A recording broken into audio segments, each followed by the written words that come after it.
अल्लाह चाहता है कि रोज़ों के ज़रिए हम अपने मन का तज़किया करें, अपने बातिन का तज़किया करें।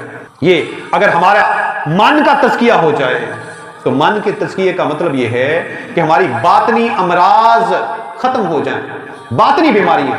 अब बातिन की बीमारियां क्या हैं? झूठ है, गीबत है, हसद है, कीना है, बुग़्ज़ है। ये बातनी बीमारियां हैं।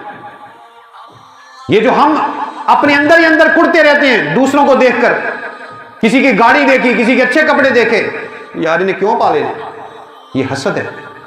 अगर ये बीमारियां हमारे अंदर हैं तो फिर बेशक हम सुबह से शाम तक भूखे प्यासे रहते हैं और ये बीमारियां खत्म नहीं हुई तो इसका मतलब यह है कि रोज़ों का मकसद पूरा नहीं हुआ। रोज़ों का मकसद तब पूरा होगा जब हमारे मन का तज़किया होगा, हमारे बातिन का तज़किया होगा, हमारे ज़ाहिर का भी तज़किया हो जाए और हमारे बातिन का भी तज़किया हो जाए।